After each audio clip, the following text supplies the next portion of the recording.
Get started with that possible government shutdown. It seems like things turned upside down a few times on Capitol Hill today, but don't sweat it.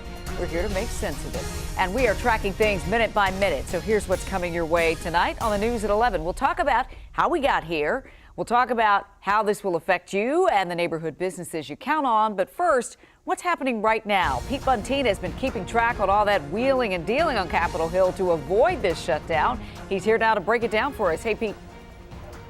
Leslie, we've crossed one big hurdle, but there's a bigger one next. It could mean that a shutdown could still happen. Let's make this really clear for you tonight.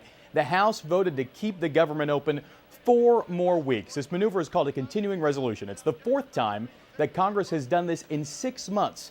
This keeps government working, but essentially is a punt. Now, the Senate gets a crack at this short-term deal. Passing this gets much tougher there.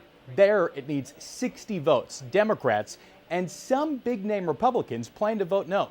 Democrats want a 5-day deal to force negotiations on immigration and children's health insurance. So, if there is a way to avoid this shutdown, nobody has revealed it yet.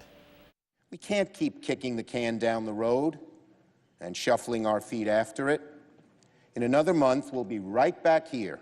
It's because they've consisted continuously on throwing the illegal immigration issue into the pool of these other issues, and are now saying to the American people, we're going to shut the government down if we can't have our way on this issue right now. The Senate has adjourned for tonight. They come back at 11 a.m. tomorrow. That leaves them only 13 short hours to hash out a deal. Pete Bunteen, WUSA 9. And of course, Pete, if the Senate votes no on that short-term plan, there could be some tough days ahead for you or your neighbors. John